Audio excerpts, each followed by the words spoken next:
of Fairfield Mayor and Council will come to order at 7 p.m.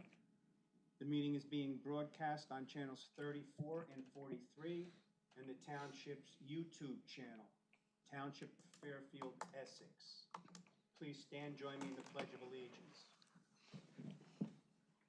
I pledge allegiance to the flag of the United States of America and to the republic for which it stands, one nation, under God, indivisible, with liberty and justice for all. Mayor, notice of this meeting is in compliance with the Open Public Meetings Act, Chapter 231 of the laws of 1975, and it has been given by posting a notice of the scheduled dates and change in meeting time of all the conference and regular meetings of the Mayor and Council of the Township of Fairfield on the bulletin board of the municipal building and in the office of the municipal clerk, and by serving notice thereof to the Progress and Herald newspaper on December 21st, 2023. please call the roll, Denise. Councilman McGlynn. Here. Councilman Campisi. Here. Councilman LaForgia. Here. Council President Cifelli. Here. Mayor Galise. Here.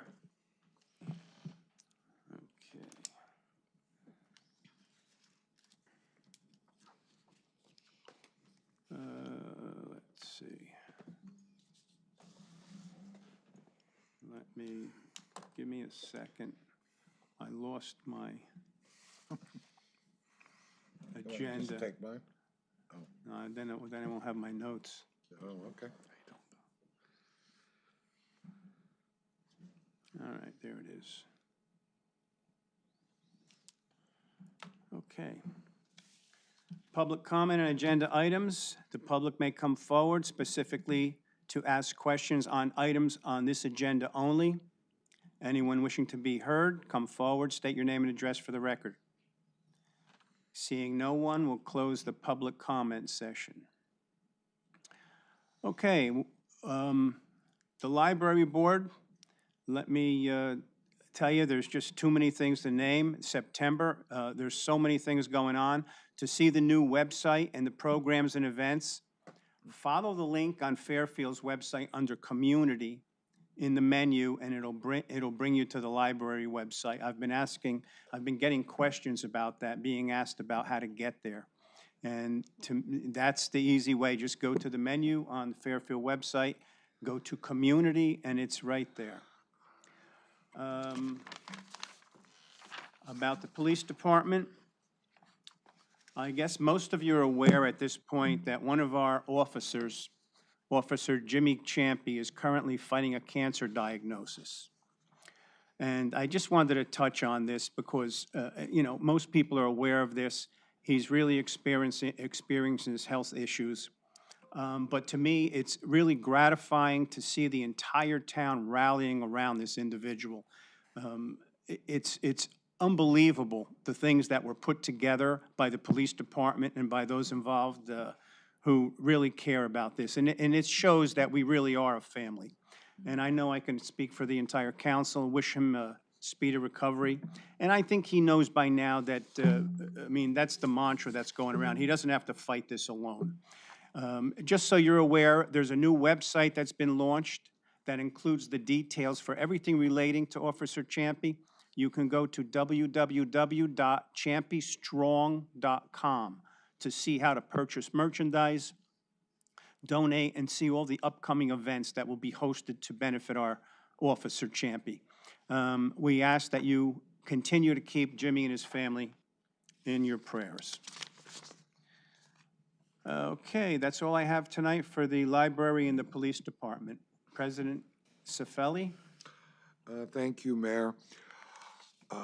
For finance, I don't have anything this evening. However, next month I will speak to the financial stability of the township. And from OEM department, very interesting board from Lieutenant Casandino. He attended a meeting with Essex County OEM and the National Weather Service regarding this year's hurricane season. And he shared with me that it is predicted that the Atlantic is going to have an above normal amount of storms this year. So I thought I'd share that with everyone, That's- all right? Thank you for It's, sharing. it's news. not a great thing, but if we know what's coming, we can always be prepared for it. And that's all I have. Thanks, Joe. Councilman LaForgia? Mayor, I'd like to share that the planning board did not meet for the, since our last meeting, so we don't have anything on that one. As far as recreation, all of the fall teams are up and practicing, and the numbers are absolutely crazy. In football, we have over 110 in the group. Cheering, 120. Wow, Soccer, 250. And field hockey, we have a team of 15. terrific. Well, But that's they're good. up, they're out there practicing, and the fall sports program's stronger than ever. Yeah, it sounds like a very popular. And we do have a senior barbecue coming up through the Recreation Department on September 4th, and you would contact through Recreation. I don't know what's left. I mean, it's been, some people have been signing up and going through that pretty steadily. So that'll be around 1 PM on Wednesday, September 5th. Wednesday, right, yeah. 4th, September 4th. Yeah, September 4th, yeah. No. That's it, John? Yes, Mayor, I'm sorry, Okay, that's it. that's fine. Yeah, I'll be flipping hamburgers, so I'll see you there. I'll meet you there. We'll flip together. Well, if you guys do it, then I'll just have one. Councilman McGlynn? Okay. The DPW is making repairs right now to the catch basins ahead of paving. It's going to be taking place on Lane Road, Sylvan Road, Eric, and on Fox Hill. The volunteer fire department responded to 40 calls since our last meeting. They had 2 events to demonstrate new fire trucks. They also have new thermal imaging cameras and multi-gas meters that they're using right now in their frontline apparatus. They had 2 drills, and they responded to calls relating to carbon monoxide leaks and multiple car accidents also over the last, since our last meeting. That's my report. Thank you, Michael. Councilman Campese? Thank you, Mayor. So for Municipal Alliance, on January 22nd, they will be selling tickets to a New Jersey Devil game. Tickets will go on sale on Community Pass about mid-September, so keep an eye on that. As well as additional information will be coming out as well for Winter Wonderland, which usually happens in the beginning of December. So please keep an eye on that as well. And the Environmental Commission, I have no new updates. No new updates, okay. Thank you, Mayor. Okay, approval of the July 22nd, 2024 regular minutes. If there are no questions, may I have a motion to approve? So moved. Councilman Campese, Second. Council President Cifelli. Councilman Campese. Aye. Council President Cifelli. Aye. Councilman McGlynn. Abstain. Councilman LaForgia. Aye. Mayor Galise. Aye. Okay, that brings us to public hearing and adoption of our 2024 municipal budget. Ordinance 2024-13, an ordinance to exceed municipal budget appropriation limits and to establish a cap bank.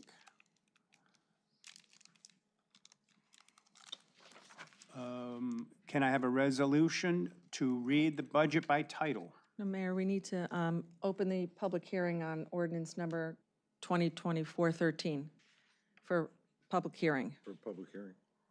Okay, I have, all right, I got it. So we're going to do an open, Need a motion to open? motion to open. Okay. I'll make a motion to open the meeting, Mayor. Second. Okay. Councilman LaForgia. Aye. Council President Cifelli. Aye. Councilman McGlynn. Aye. Councilman Campese. Aye. Mayor Galise. Aye. Do you have to read, Denise? No, Anyone is there wishing- anyone in the public that wishes to speak anyone on wishing the to ordinance? come forward? Okay, so we're not up to this yet? or- The next one. Okay. Anyone wishing to come forward and speak on this, please state your name and address for the record. Okay, seeing no one, I'd like a motion to close the public portion. So moved. Councilman Campese. Second. Councilman McGlynn. Councilman Campese. Aye. Councilman McGlynn. Aye. Councilman LaForgia. Aye. Council President Cifelli. Aye. Mayor Glees. Aye. Resolution to amend, are we up to that? No, we need an adoption on this ordinance. Oh, we need an adoption? Yes. Okay. Motion to adopt. Do I hear a motion to adopt I'll make a mo- ordinance 2024-13? I'll make a motion to adopt. I'll second it. Council President Cifelli, and Councilman LaForgia. Council President Cifelli. Aye. Councilman LaForgia. Aye. Councilman McGlynn. Aye. Councilman Campese. Aye. Mayor Glees. Aye. Now we're ready. Where are we? Now we'll move on to our hearing process. Mayor, this is the time fixed for the public hearing on the 2024 municipal budget. The budget was approved by the governing body on July 22nd, 2024, and advertised as required by law together with notice of hearing for this time. May I have a resolution regarding the reading of the municipal budget by title only, Whereas, I have to read it first.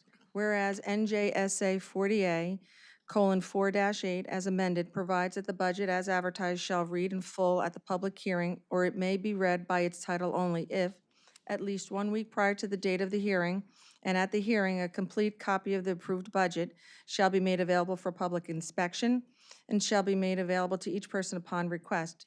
And now therefore be resolved by the Township Council of the Township of Fairfield that it is hereby declared that the conditions of NJSA 40A:4-8 as amended set forth in subsections 1A and 1B have been met, and therefore the budget for the year 2024 shall be read by title only.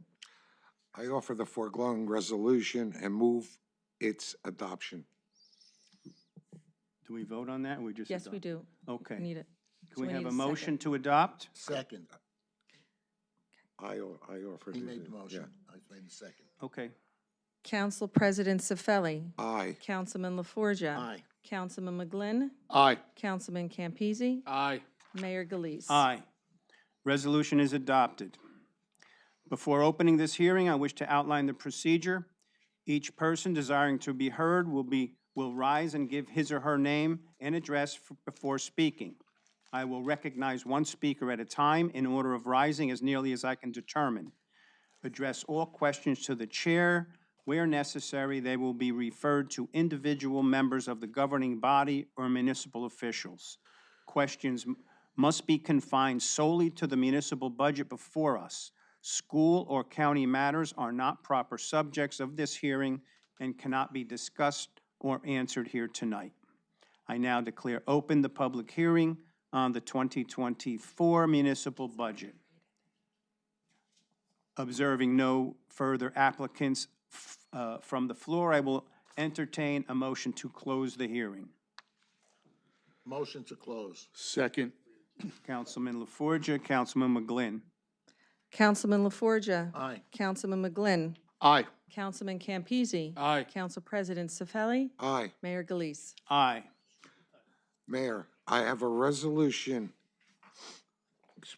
to present at this time, amending the capital budget for the year 2024. The clerk will read the resolution. Resolution to amend the capital budget. So someone has to. What? So now you just, I'm just reading the title. That's all I it. need. So Yeah, that's all I need. Now we make the motion. Yes. I offer the foregoing resolution and move its adoption. Second. Put the motion to approve will, Denise gets a roll call? Yes. Okay. Correct. Council President Cifelli. Aye. Councilman Campese. Aye. Councilman McGlynn. Aye. Councilman LaForgia. Aye. Mayor Glees. Aye. The resolution is adopted. Mayor, I will read Section 2, the adopting resolution for the 2024 budget. Be it resolved by the council members of the Township of Fairfield, County of Essex, that the budget herein before set forth is hereby adopted and shall constitute an appropriation for the purposes stated of the sums therein set forth as appropriations and authorization of the amount of $16,295,430.12. Item 2, for the municipal purposes. $321,786.75 is for open space recreation farmland historic preservation trust fund levy. $1,360,268 is the minimum library tax. You good? I'm I- good, thank you. I offer the foregoing resolution and move its adoption. Do I hear a second? Second. Council President Cifelli. Aye. Councilman Campese. Aye. Councilman McGlynn. Aye. Councilman LaForgia. Aye. Mayor Galise. Aye. The resolution is adopted. I'm glad we only have to do that once a year. All right, let's move on. Well done. Many parts to that. We got that done. Okay, where are we? Okay, introduction and first hearing of ordinance number 2024-16. It's an ordinance to amend and supplement Chapter XLV zoning of the Township of Fairfield, Essex County, New Jersey, amending the residential zone overlay, RZO1, to limit residential development. And this is basically in a zone that we established in 2017. It's a residential overlay to allow multifamily residents in the L1 zone, which is the light industrial zone. It was appropriate when we did it. It has basically accomplished what we wanted it to accomplish, and we want to, at this point, further limit the residential development in those areas to discourage overdevelopment, I should say, really. It's undesirable at some point. It increases traffic and congestion, and we just want to make sure we don't let it run away with us. So that's basically what this ordinance is. Do I hear a motion? Motion. Councilman LaForgia, Second. Councilman Campese. Councilman LaForgia. Aye. Councilman Campese. Aye. Councilman McGlynn. Aye. Council President Cifelli. Aye. Mayor Galise. Aye, and we'll have a second reading when, Denise? We are scheduled to have a second reading on September 23rd. However, it will be sent over, this ordinance, to the planning board for review Okay, and then their recommendation. So hopefully by the 23rd of September. okay, thank you. Okay, second reading and public hearing of ordinance 2024-14. It's a bond ordinance providing an appropriation of $1,020,000 for various capital improvements and purposes for and by the Township of Fairfield in the County of Essex, New Jersey, and authorizing the issuance of $969,000 in bonds or notes of the township for financing part of the appropriations. May I have a motion to open to public hearing? So moved. Councilman McGlynn. Second. Council President Cifelli. Councilman McGlynn. Aye. Council President Cifelli. Aye. Councilman Campese. Aye. Councilman LaForgia. Aye. Mayor Galise. Aye.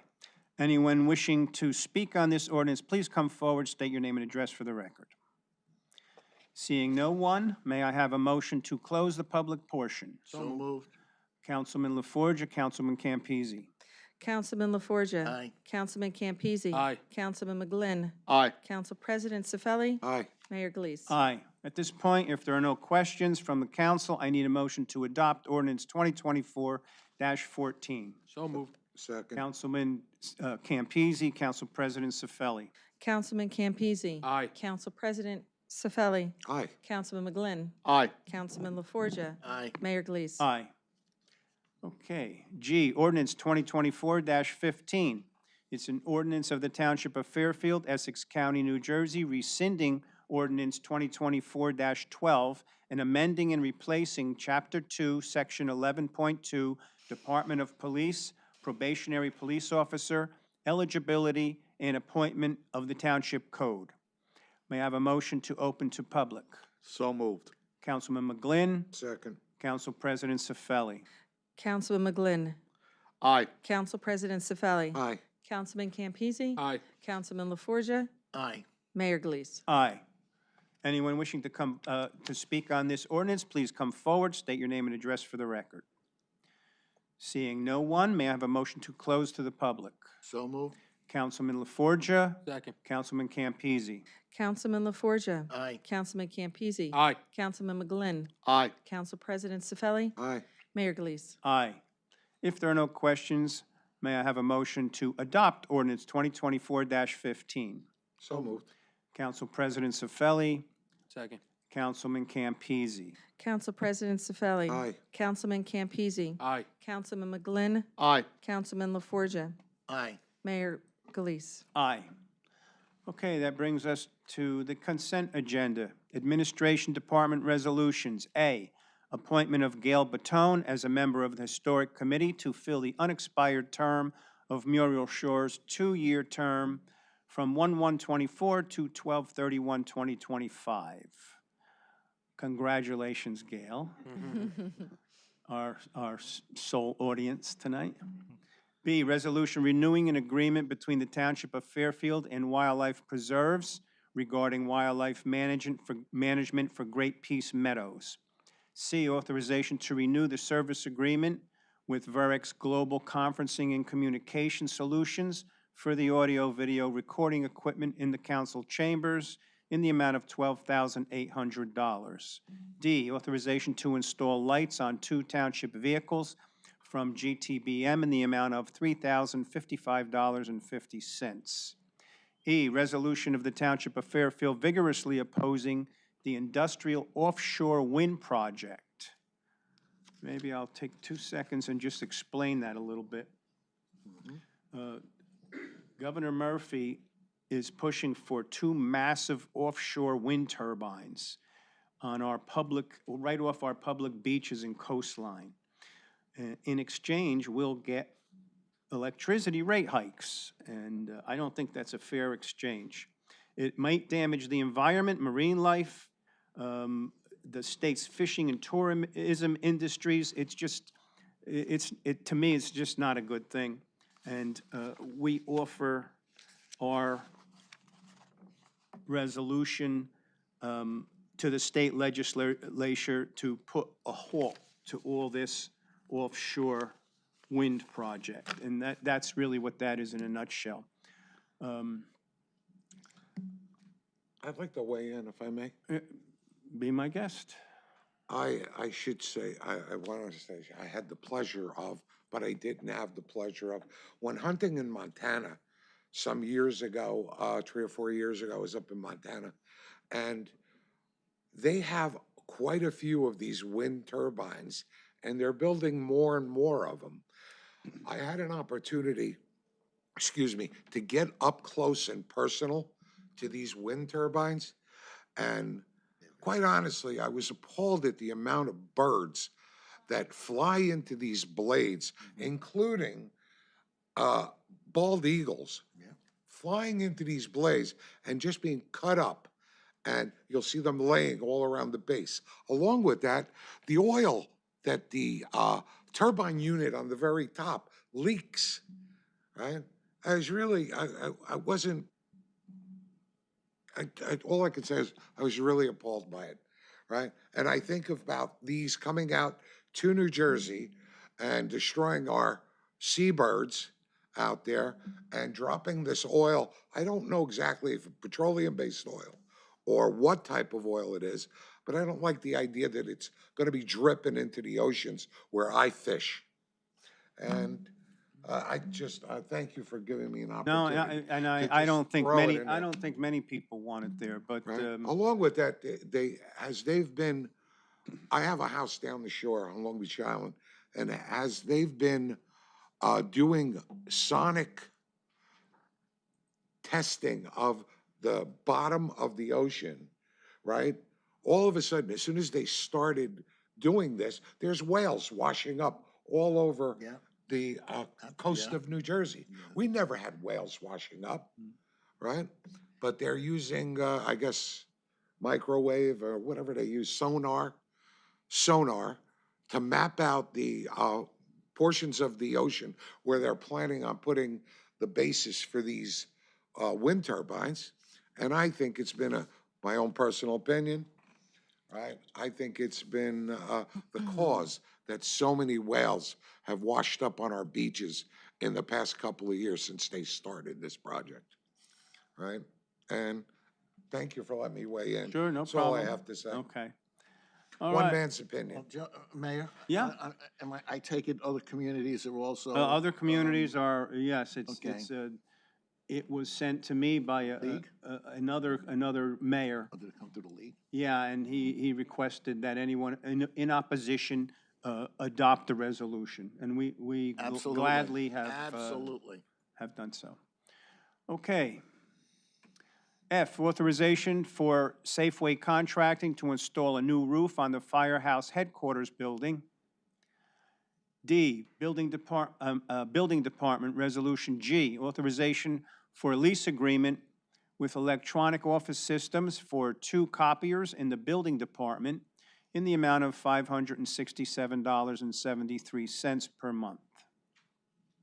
Engineering Department Resolutions H, accepting performance bond B 1311048 from D&L Paving for the Gloria Lane reconstruction in the amount of $226,192.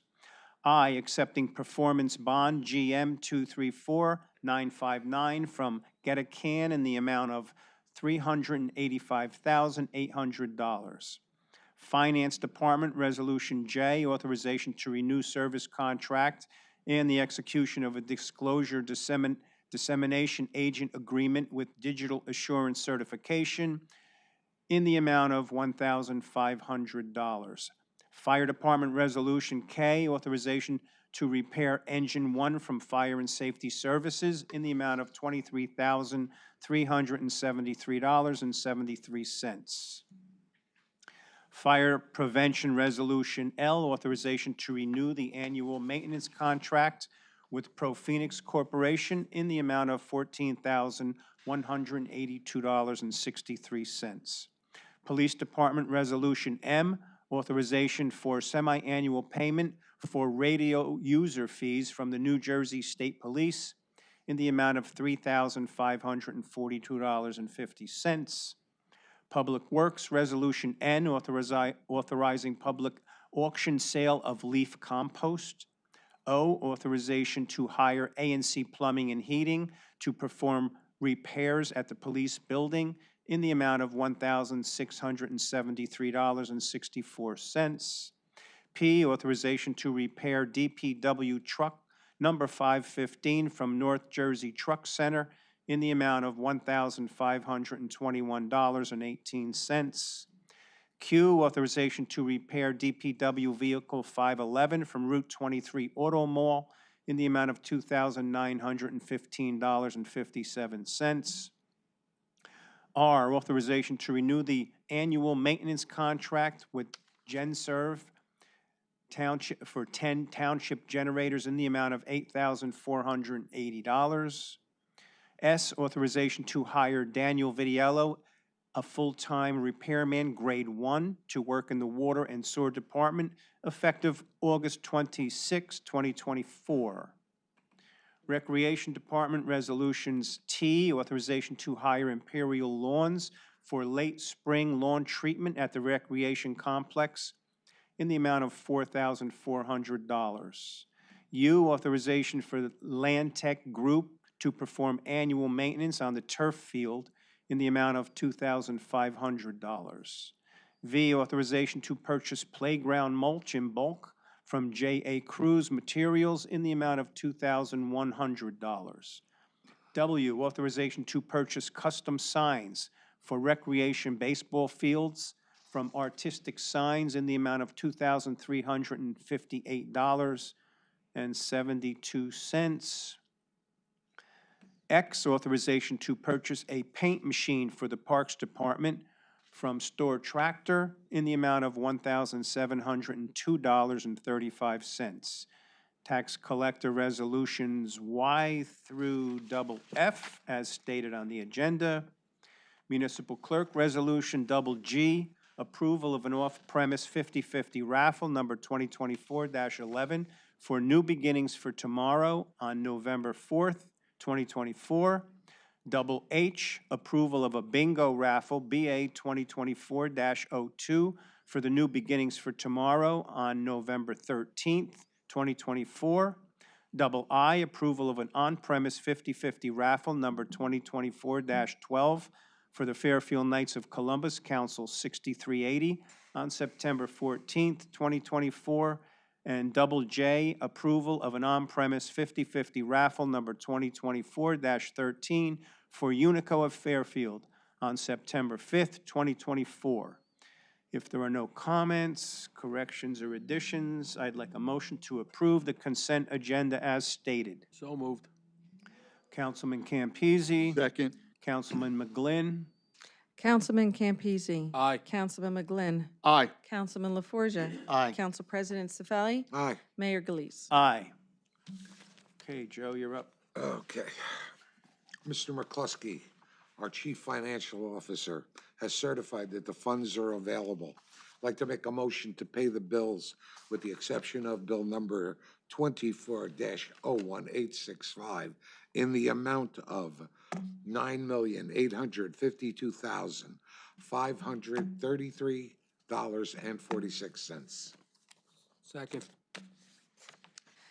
Council President Cifelli. Aye. Councilman Campese. Aye. Councilman McGlynn. Aye. Councilman LaForgia. Aye. Mayor Galise. Aye. I'd like to make a motion to pay bill number 24-01865. Second. Council President Cifelli. Aye. Councilman LaForgia. Aye. Councilman McGlynn. Aye. Councilman Campese. Aye. Mayor Galise. No vote. Okay, does anyone have any written communications tonight? Unfinished business? Mayor? Yes? If maybe the chief could comment on a couple of the incidences we might have had around where there's been a burglary or something in a residential area, about the importance of alarms. Yes. And, I actually intend to come up in the comment section. okay, To talk about. Okay. okay, you know, and the way that you can set up an alarm to be used in the house while you're still there and also, okay, thank you, chief. Okay, any? Bill, I wound up getting a text message from a longtime resident that's over on Horse Neck Road. And, you know, he's basically requesting that we look at this speed. Okay, there's a lot of speed issues over there with trucks and everything else. There's children that play in that area. He's talking about some of his grandchildren. And Gary's here. I guess, one of the things we want to look at, maybe, I know it's a county road. I explained that to him, that maybe we could contact Philologia, you know. Well, we put the speed, see. didn't we put the speed? To check when the last time. Yeah, I think we did it in 2 locations on Horse Neck. And they do have the signs that actually do it themselves, so stuff. They that- post, your driving speed. Yeah, there are 2 signs that, in the area of Fox Hill, that would actually record speeds and we could take down. Okay, so we'll be taking a look at that, I'm sure. And now that Chief's aware of it again, we'll check the speeds. Michael, So they're, you Michael, know, is it on the area more heading towards Montville, maybe? no, this is over by Volker. Okay. In that area. Mhm. And, you know, what's actually, right now, it's a 35 mile per hour speed limit. You know, what they're requesting is that we lower the speed limit to 30, maybe 5 miles per hour. We did it on Sand Road, I know, a number of years back. I don't know, you know, so that's, you know, that's one of the requests. And, you know, they're talking about even having speed bumps, but I don't know, but, you know, a road like that, if that would make sense. But I'll leave that up to the experts, you know, on that. But I told them I would, you know, I would mention it at the meeting, and, Okay, you know, so good. we're here. All right, thank you, Michael. Okay. Any new business? Okay, Chief, public comment session? Thank you, Mayor and Council. A couple things that I'm up to the mic for. First, I just want to echo your comments about the kindness and generosity of not only Fairfield residents, but those outside our borders, our law enforcement community, who have done everything possible to help Officer Champion this hour of need. To me, it's a testament about our police department, because not every police department gets that kind of support, but more about Officer Champion, who he is. So we do appreciate it, and anybody who hears my voice, I just want to thank you on behalf of the Champion family as well. The second thing I want to bring up is obviously school is starting next week. With the onset of subscription busing being stopped, we expect more cars to be in the area. So we are sending out a letter through the school system to discuss what they can expect in the first couple days, so everyone knows when we want drivers to be a little more careful as they're driving. Secondly, we're going to have extra officers on to help navigate through the new stuff at Churchill and at Stevenson. So insofar as Churchill is concerned, we worked with the Board of Education to come up with a temporary solution in that they put a driveway the length of the building in the back to allow more cars to stage when dropping and picking up children, rather than on Fairfield Road, which would ultimately go to Hollywood Avenue. We can no longer have cars standing on Fairfield Road. It's a violation of the law, and it just so happens to be where our emergency driveways are. So coming out on an emergency, it's hazardous enough for us to do that. So coming out in traffic, not knowing where they had to go, it's just something that we want to cure.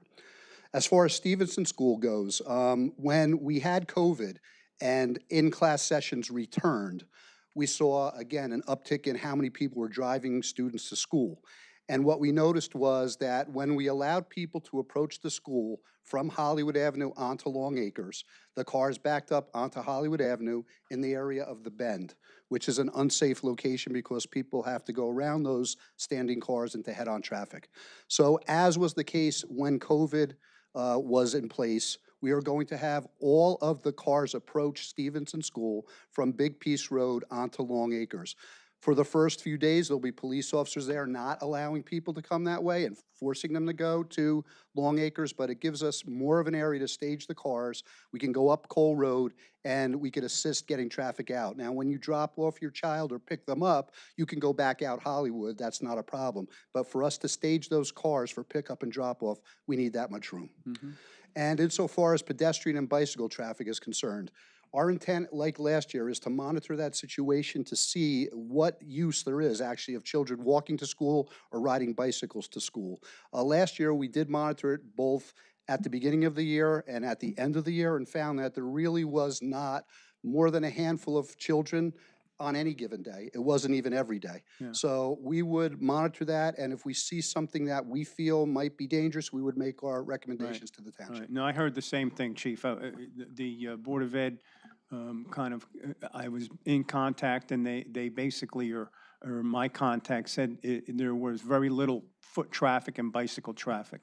That's true. So I agree with that. And again, though, we'll be proactive and look at it, but I wouldn't make any recommendations at this point. I Right. just think we have to see how this all shakes out. Right, right. Insofar as Horseneck Road is concerned, so I'm not opposed to what you're saying or what the resident's saying. Obviously, we have to go through the county to lower the speed.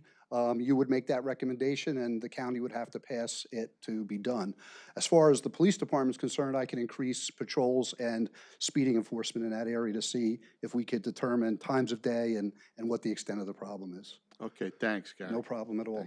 Insofar as the burglary situation, I do commend the actions of Corporal Jeffrey Dean over the last week.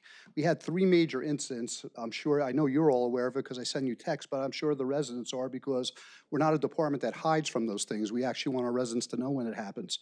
And in 2 cases, Corporal Dean, during the day, was patrolling near Nailsnick, saw a suspicious car, spun around. As he did that, he deterred a crime from occurring.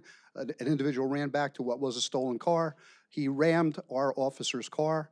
Our officer, Corporal Dean, used great judgment by not pursuing the car because there were children in the area. That car was eventually pursued in Clifton and lost in Newark. But our investigators are working on identifying those people. That Saturday, Corporal Dean was responding to what was a burglary in progress on Forest Road, and basically picked up on the car. It was a stolen car with 3 individuals who were attempting to break into a house that was occupied. The car crashed in Woodland Park, and all 3 suspects were apprehended. So that gives me, I'll speak to what Councilman LaFour just spoke of. We are advocating that people have alarm systems. If you don't have one, you should consider installing them because they can be activated while you're in the house. So it's not only when you're away from the home, but while you're in the home. So that when you're in the home and someone does force entry to a door or opens a door, it will set off an alarm and hopefully scare them away. So we are advocating more of that alarm use. If you have one, set it. And if you don't have one, maybe you should price one because the times are becoming a little more dangerous. And to that, I'm sorry I have to take some time. I do want to read a statement that we released to the press. And the reason I'm reading it is I want to put it into the record. And I would like you all to maybe be the spearhead to do exactly what you're doing with the windmills offshore with what is the need for bail reform and juvenile justice reform. And hopefully you could spearhead it even through the West Essex area, but I think you'll have support throughout the state. So with that, I'm just going to read the statement. I'm sorry it's a little long, but it needs to be on the record. Over the last week, it would appear that the Township of Fairfield was targeted by several groups of criminals who are continuing to take aim at stealing high-end motor vehicles. I would truly like to report to our community that this was just an anomaly. But the fact is that these groups of predatory offenders are out each and every night wreaking havoc on law-abiding taxpayers in municipalities up and down the entire state of New Jersey. I'm a 39-year law enforcement veteran who has been around to see firsthand the evolution of auto theft and related crimes in suburban areas. When I was just a junior police officer and later a detective, Fairfield would infrequently have a stolen car or two, either taken from or recovered in our town. Most of the time, these thefts and recoveries took place in the industrial sections of town and often involved commercial vehicles. They occurred so infrequently that investigative resources were hardly ever dedicated to finding the offenders. In the early 1990s, the city of Norcat unceremoniously obtained the reputation of being the stolen car capital of the nation. But even then, the impact of stolen cars was not as wide-reaching into the suburbs as it is today. Many of the stolen cars that day were taken for joyrides and to help facilitate other crimes that were confined to urban areas. To help combat that situation, the Essex Union Auto Theft Task Force was born. The task force consisted of both full and part-time officers from Essex and Union counties, mostly driving around Newark in specially equipped SUVs with automated license plate reader technology. They employed enforcement strategies that would avoid motor vehicle pursuits by closing in on stolen vehicles when they were most susceptible to apprehension. According to reports, the Essex Union Auto Theft Task Force was responsible for recovering more than 2,500 cars worth about $25 million. Fairfield routinely rotated officers on this task force on a part-time basis. The task force basically concluded operations in 1999, and in my opinion was extremely successful. The success of the ATTF regarding the prosecution and incarceration of offenders was pre-criminal justice and bail reform. When this most recent stolen car epidemic started in earnest, these new thieves first began by targeting outside valet boards, the ones you see at higher-end restaurants or catering venues. The thieves would grab keys when the valet wasn't looking, activate the parked car's alarm systems, and then make off with these cars. It then evolved into groups of individuals who came to suburbia seeking out some of our good-natured residents whose only mistake was not realizing that Fairfield and other bedroom communities was truly not Mayberry, the fictional town in the 1960s Andy Griffith Show, anymore. These groups would drive around all night under the cover of darkness, randomly looking for indicators that a citizen might have left their vehicle unlocked with their keys or fobs in them. They would then either take items from them or would just steal the car. They then became even more brazen by doing the same thing, but now doing it so during daylight hours. In some cases, they followed unsuspecting victims home from stores and other places, waiting for the opportunity to present itself when the victim left the car running unattended. Initially, this method was extremely successful for these criminal groups, right up until the time that law enforcement agencies throughout the state made a concerted effort to make public service announcements asking our citizens to do a better job at removing fobs from their vehicles, not keeping vehicles running unattended, and locking them overnight. In Fairfield, this problem was so prevalent that I directed that officers literally go door to door, handing out a department flyer so that the message would definitely get to each home. Even in doing so, we still had residents who didn't follow this instruction and eventually had their vehicles stolen because fobs were left in them. Overall, it seems now that the majority of our state citizens have heeded law enforcement's advice and are more diligent at locking cars, not leaving them running unattended, and taking the fobs and keys out of them. And how were these law-abiding citizens rewarded for following our instructions? They now have their homes more frequently burglarized in the middle of the night when they are home sleeping. These thieves still ride around the suburbs looking for high-end vehicles to steal from driveways. The only difference now is that it doesn't matter to them if the fobs are left in them or not. They simply don a ski mask, gloves, and look for ways to enter your home, preferably through an unlocked door or window, but they will also force entry if their appetite to get your car is so strong. They know that most people keep the fobs to their cars on the kitchen counter or table or on a hook near the garage. What is frightening to know is that very often, when officers do apprehend offenders contemporaneously to the incident, guns are recovered on or near the suspects. With this in mind, law enforcement executives from around the state have been sounding the warning alarm for a very long time regarding the potential for a true tragedy to occur when one or more of these criminals is confronted inside of a house by the homeowner. Generally speaking, more New Jerseyans lawfully possess firearms than they ever have in the past. My department alone has issued 600 legal gun permits over the last 2 years. When criminals meet homeowners inside of their homes, one or more of the following can occur. The criminal could flee after the confrontation, which still leaves the homeowners with a feeling of being violated. The criminal could flee, and the homeowner could potentially use deadly force while they are fleeing in violation of New Jersey law and potentially face prosecution. The criminal could use force, including deadly force, injuring or killing the homeowners. Or the homeowners could use deadly force in conformance with New Jersey law, but the entire family will more than likely be traumatized since the event occurred inside of their home. Obviously, none of these outcomes are desirous, but unfortunately, the likelihood of it happening is increasing every time these criminals illegally enter a home that they know is occupied. So what is being done and what more can be done? The New Jersey State Police have established auto theft task force around the state to better coordinate law enforcement responses, establishing better information sharing for all police agencies, tracking trends and suspects, and conducting investigations. Fairfield was happy to have an officer assigned with them for about a year. The New Jersey legislature recently enhanced motor vehicle theft and residential burglary laws, increasing penalties for both. But none of this means anything unless criminals are truly held accountable for their actions. It is often said in New Jersey law enforcement circles that literally 5% of the state's population are the people committing most of these types and other violent crimes. Knowing that law enforcement agencies across the state are making significant arrests of this 5% group, it begs to wonder why then it seems that incidents relating to burglary and auto thefts are occurring more frequently. It can only be one thing. Criminals are just not facing the necessary consequences to prevent this criminal activity from occurring over and over again by the same people. In my opinion, here are just some things that should be considered to help turn the tide. Juvenile offenders. Auto theft is a lucrative business, especially for juvenile offenders, where there appears to be high profitability with minimum risks. Thus, it attracts youthful offenders. It has been my experience that juveniles steal high-valued cars and sell them for substantial cash. Often, these vehicles are then sent overseas where the profit margin is even greater. But when a juvenile offender is caught, it is very difficult to seek pretrial confinement for them. In fact, this year, my agency arrested a juvenile offender who was equipped with an ankle monitoring device that was supposed to curtail their future criminal activity, but didn't. Just imagine a juvenile who steals just one luxury car per week and sells it for $5,000 with minimum risk of consequence. That amounts to $260,000 per year in cash. Juveniles are well aware that they will not face any substantial consequence for this activity until they are adults, so why would they not engage in it?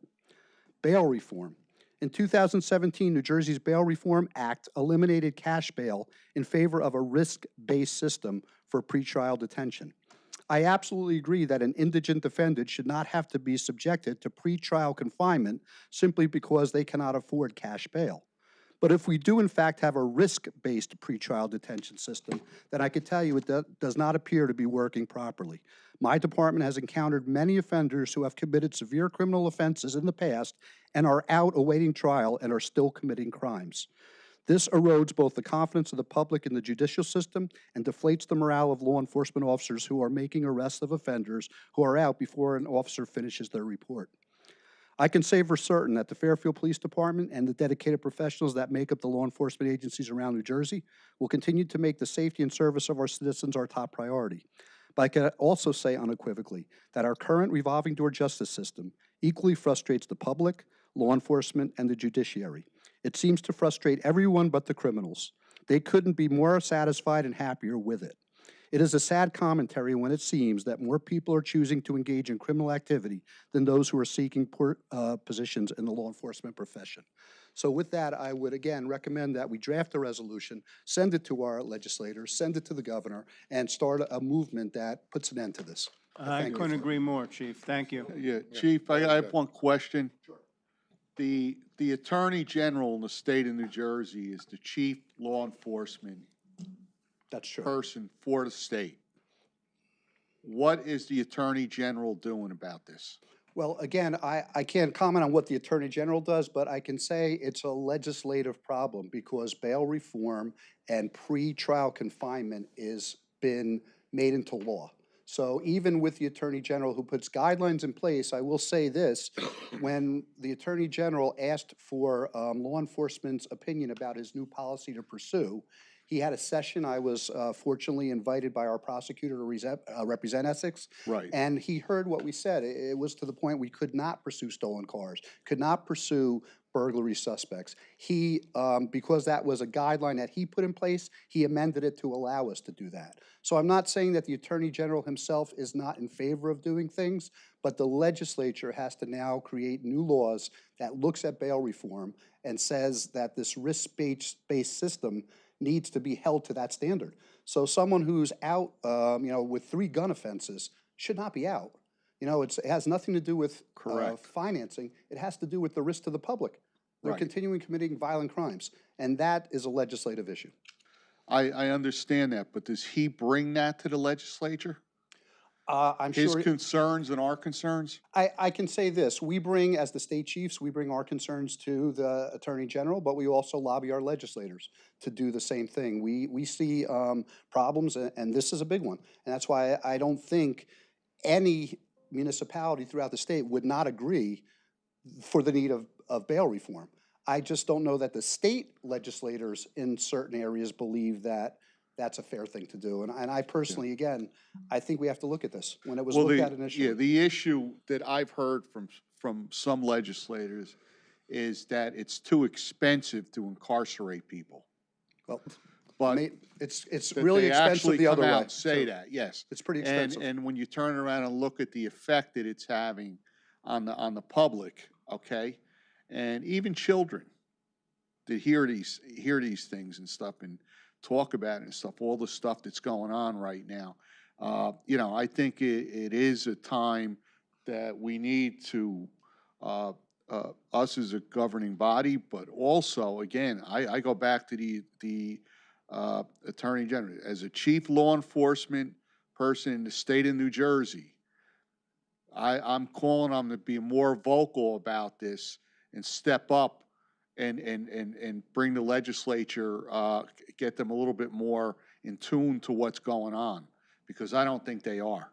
That could be true. I will say we've had, our representatives are very pro looking at bail reform. I've had conversations with them. They've asked my opinion about that. So I could say here with our district, we're represented properly at looking at this, but it goes beyond. We have to get everyone to they're agree. well aware of it. Right. They are well aware of it. I've had conversations about it, and they are well aware of it. And it's obviously certain legislative districts that are in opposition. But I think that's a great idea. We'll see what we can do about a resolution.